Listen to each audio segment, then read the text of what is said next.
The Kohen Gadol, the high priest, had a special mitzvah to wear 8 garments while serving in the holy temple. The holiest of them was called the Choshen Mishpat, and that was a breastplate placed on his chest over his heart, which had 12 precious stones. Each one of them had one of the names of the tribes engraved on them.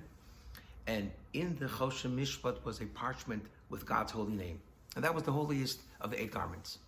Then there was another garment called the ephod, the apron, which was placed on the lower back of the high priest, going down all the way to the heels.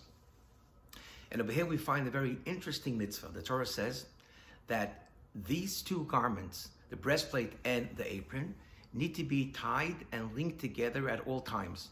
So there was gold rings on the belt of the apron, and the Choshen had gold rings on the corners, and there was a belt made of wool tying the breastplate and the apron together. And it was a violation to ever disconnect them. The question is why? It's 2 independent garments. Why do they always have to be tied together? The Rebbe gave this beautiful explanation.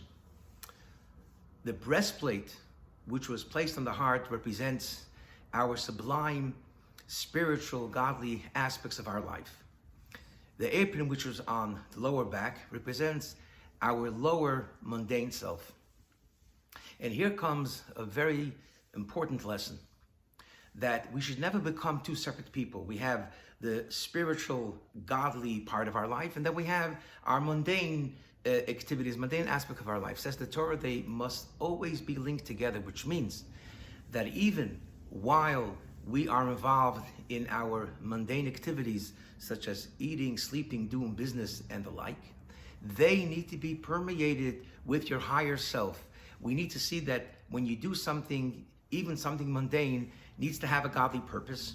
And when one is involved in their mundane activities, when one observes it, it should be noticeable that even the regular external aspects of your life are permeated with godliness, and they're always linked to your higher self, which means never become 2 separate people.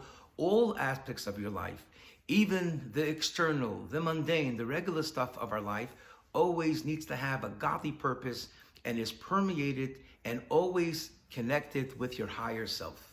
Have a very good Shabbos.